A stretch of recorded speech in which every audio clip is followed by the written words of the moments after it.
she got involved with a guy who was the love of her life, Yep. allegedly, except for her husband. Her husband was her first love, and this guy was everything she'd been missing. And he almost took her entire savings, and she was the perfect victim for him.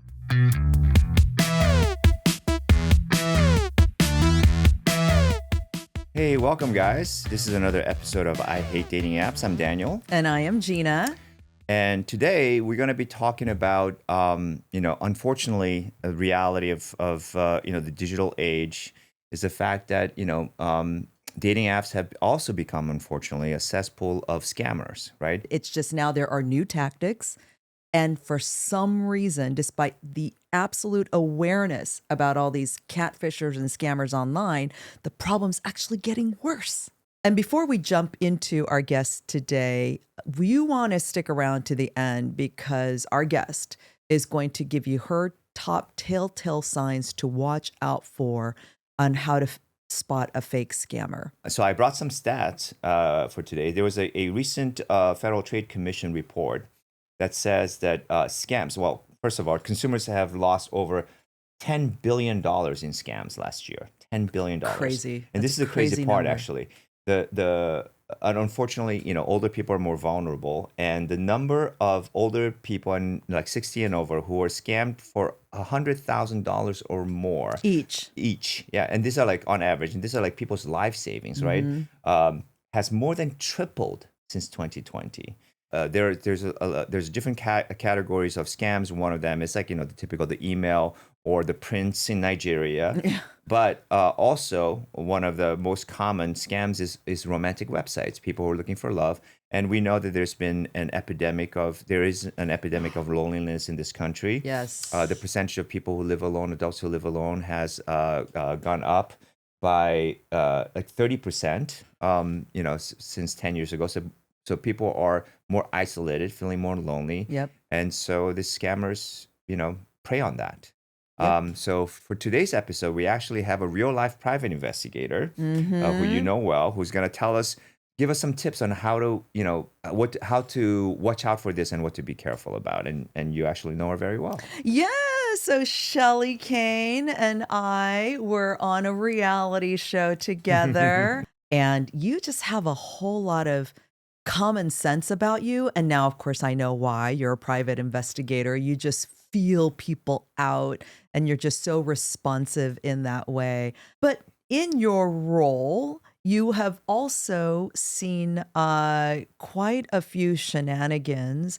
I can obviously give you my perspective as somebody who has done a lot of app dating about what I've seen, but I'll give you the floor a little bit to talk about you, how you got into what you do, and some things that, you've noticed. And you mostly focus on cheaters, right? You fish out Yeah, cheaters. That's your I do probably 80% of the work that I currently do is, to catch a cheater or to verify if a person, if they're in another relationship besides the one that they are currently in. mhm. And, actually, I was telling Daniel not too long ago that I want to say about 3, 4 weeks ago, I went to the Bahamas on a catch a cheater case.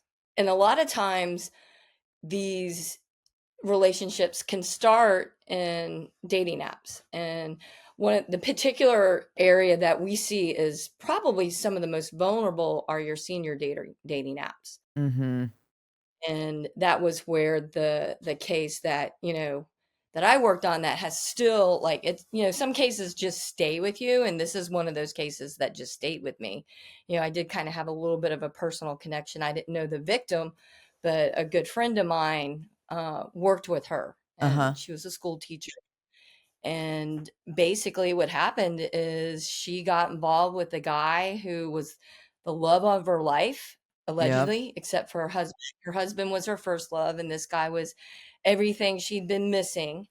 And he almost took her entire savings, and she was the perfect victim for him. Oh What what man. what what made her the perfect victim?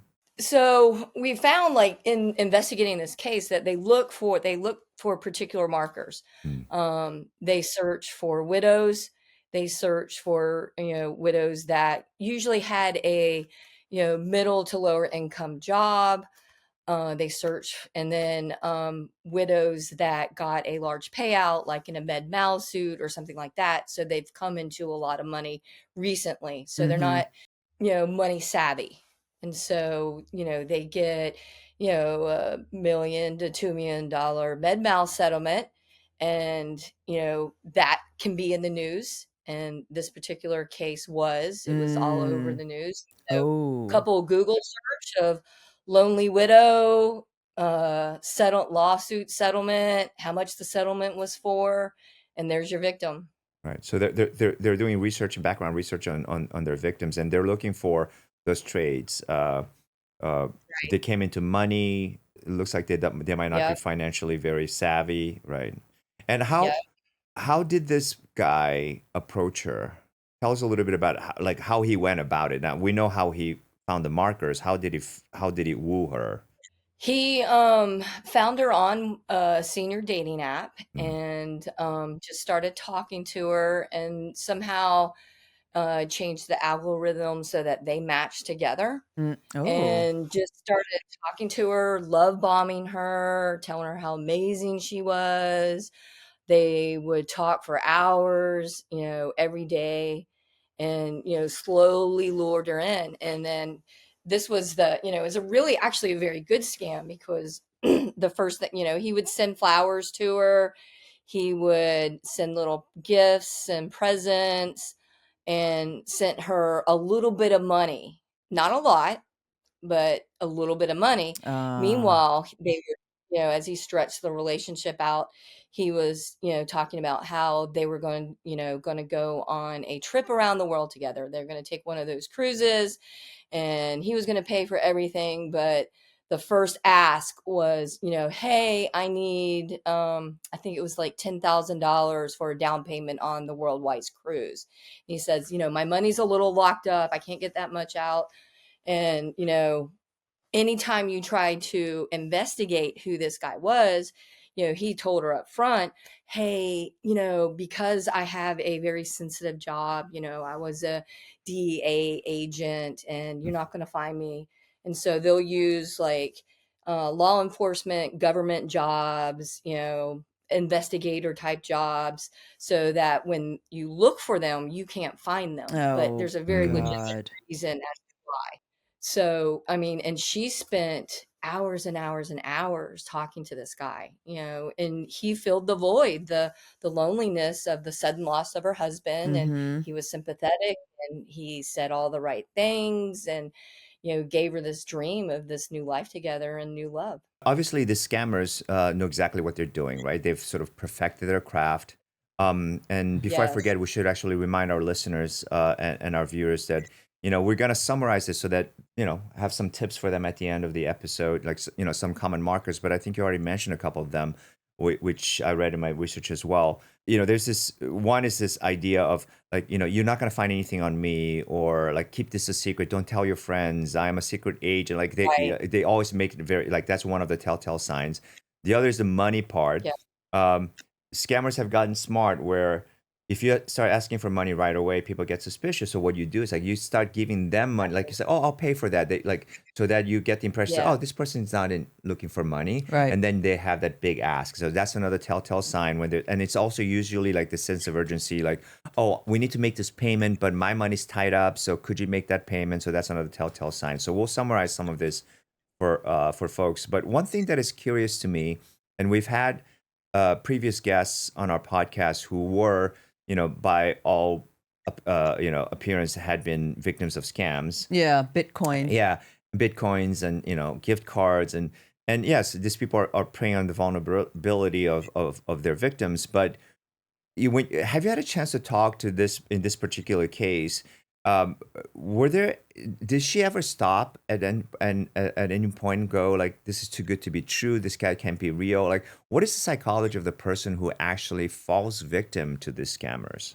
No, actually, Daniel, it was the exact opposite. When Mm. we, tried to tell her that it was a scam, she didn't believe us. Yep. And she was like, Ah. "No, he loves me.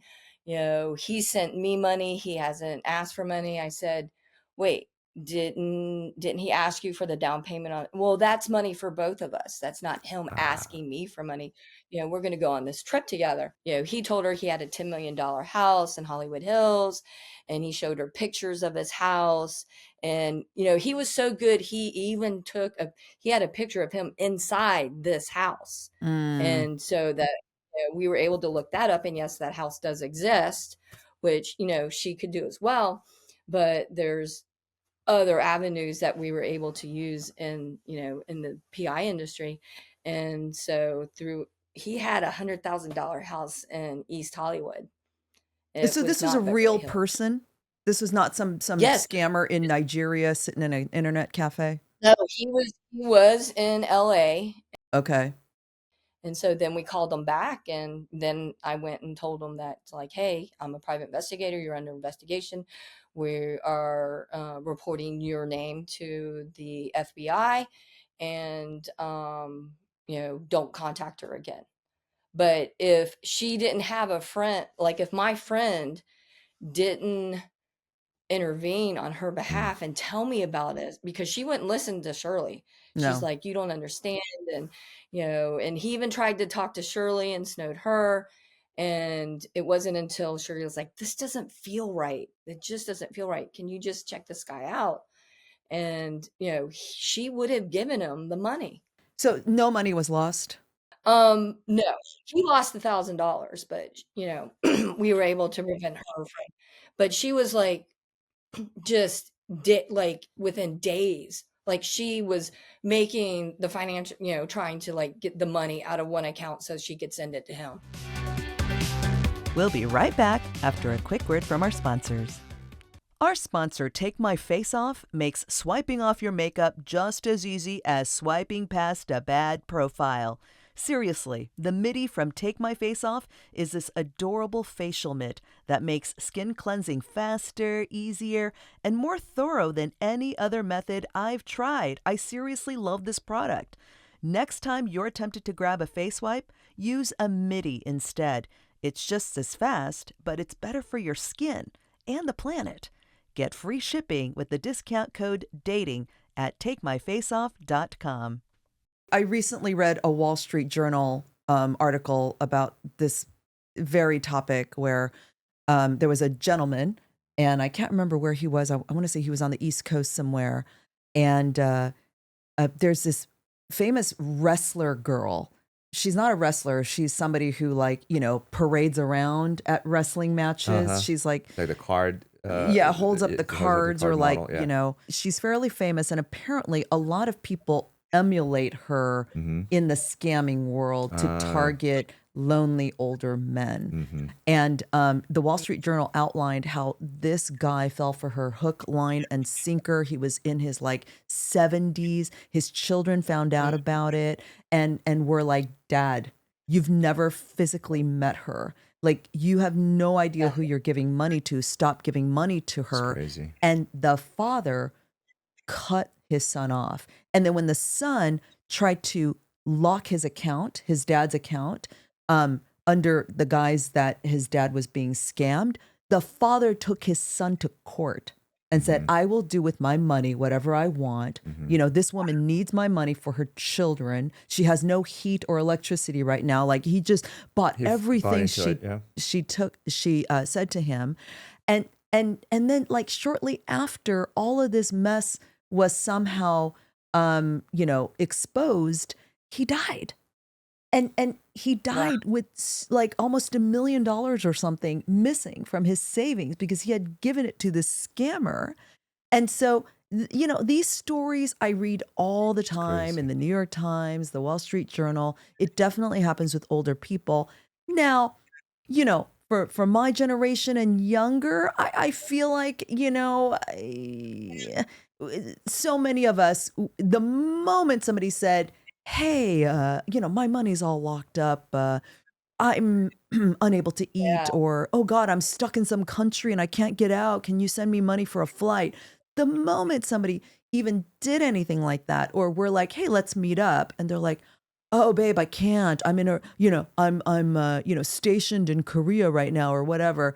We'd be Yeah, like, okay, bro, I'll see you later and swipe left. I feel like a lot of us would right. be savvy enough to see that. Having said that, I do have to say that I probably get 10 hits from scammers every single week just on Hinge alone, Mm. right? So I've noticed exactly what they say. I've noticed exactly the kind of photos that they will show. It always shows them with some sort of Exactly. food. Have And you noticed an increase in recent years? Has it been constant since you've been on dating apps? I would say so. I went on Hinge only about 4 months ago, Mm-hmm. and when I went on Hinge, I noticed that I started getting these scammers. Uh-huh. I didn't notice as many scammers on Bumble, and I didn't notice as many scammers on Tinder, which is bizarre because those two are very popular apps. Mm. And for some reason, Yeah. Hinge, which really throttles your matches, like they have this new rule now where, if you match with somebody, you have to communicate with them. Otherwise, they don't send you any more matches. That would definitely increase the risk factor because you're in a forced communication situation. So even if you Mm. suspect something's wrong, and then if you're lonely enough or sad enough, you know, they can say the right thing and then they lure you in. Shelley, so in that particular case, when you outed the guy, the scammer, and you told him that you report him to the FBI, I would imagine that he stopped. How did the victim react when she He found did out the not. truth? Actually, he did not stop. He did not He stop. All tried to right. go So what happened? Yeah. No, no, he tried to contact her again, Oh my and God. because when I tell you, she almost literally like, if he was physically there, she had the money in her hand ready to hand it to him. It was, it Jesus. was that close to her giving her the money. So he felt like if he could contact her away from us, and so he went through her son to let, and her son was mentally challenged, and Hmm. so he just didn't understand, and so he went through his son's phone and got to her again and started to talk to her and Persistent. be like, they just don't want you happy. They know that you're going to move here with me. They don't want you to leave Florida. They don't want me to take care of your son, just all the things. And, she almost got, we, finally, I think my boss had the FBI contact her and be like, look, you know, you've got to stop. So the FBI actually contacted the victim and said it was suspected you were being victim of a scam. I believe so, yeah. Yeah. By Okay. that time, it escalated and my boss kind of took the reins of that.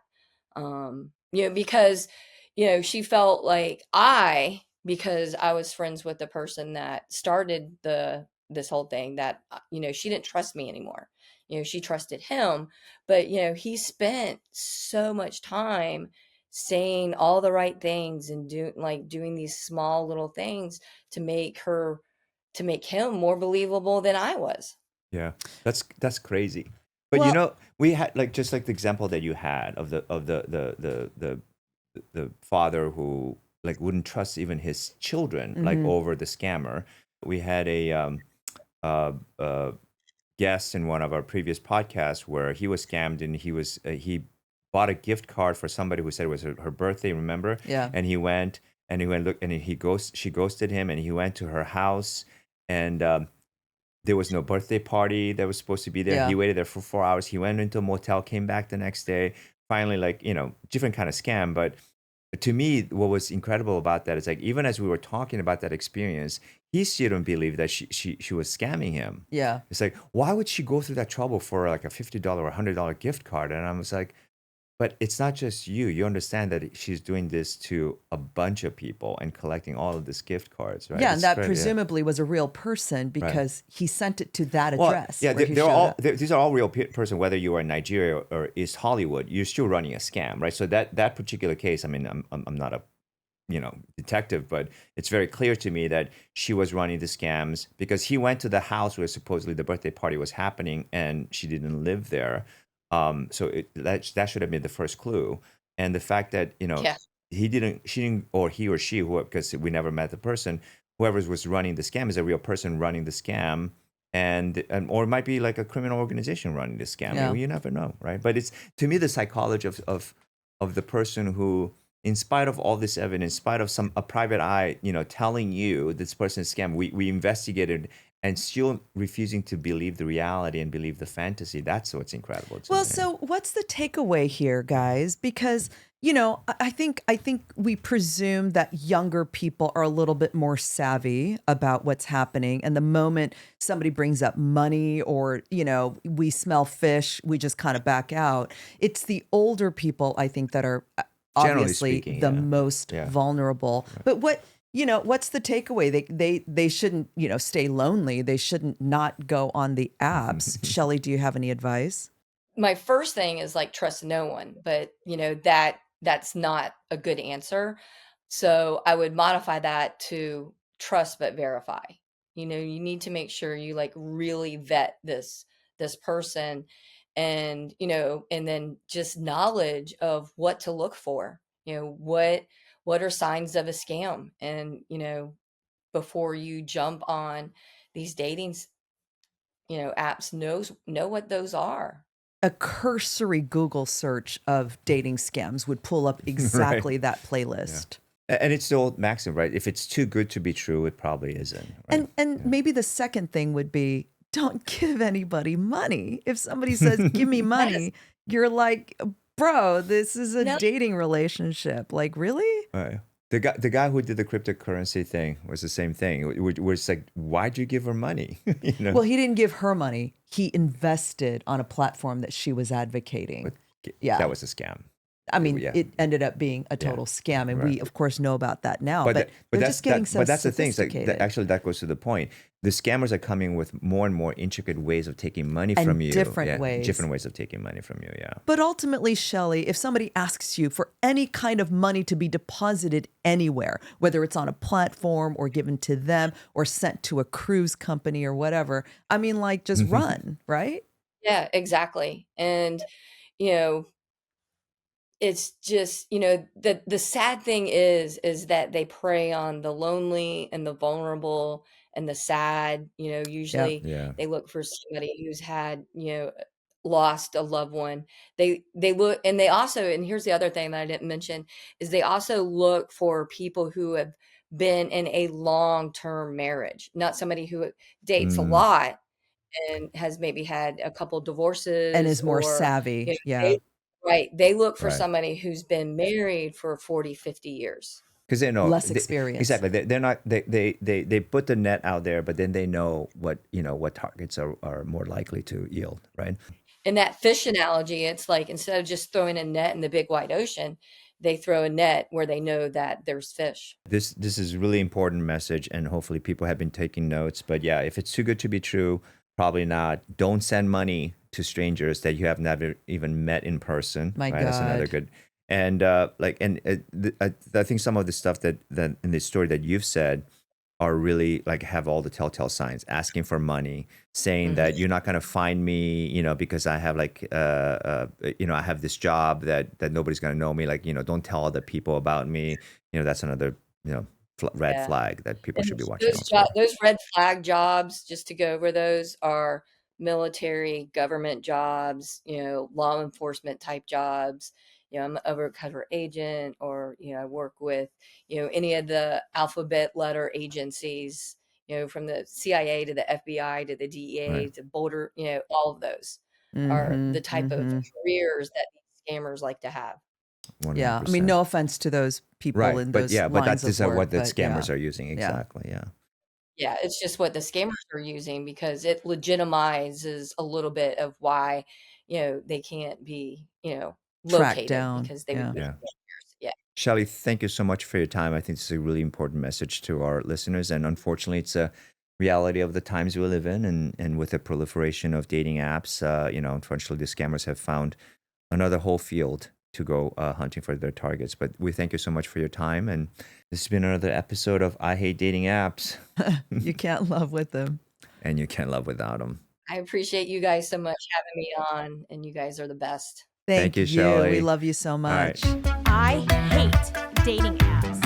Hey, app daters and haters, tell us your dating app experience, and we just might bring you on as a guest for future episodes. Head to ihatedatingapps.com and click on the big yellow Tell Us Your Story button. You can't miss it. We've got a lot of fun content on our social channels, so please follow us at I Hate Dating Apps on Facebook, TikTok, and YouTube. And on Instagram, we're at I Hate Dating Apps Pod. And don't forget to like and subscribe wherever you're listening to this podcast.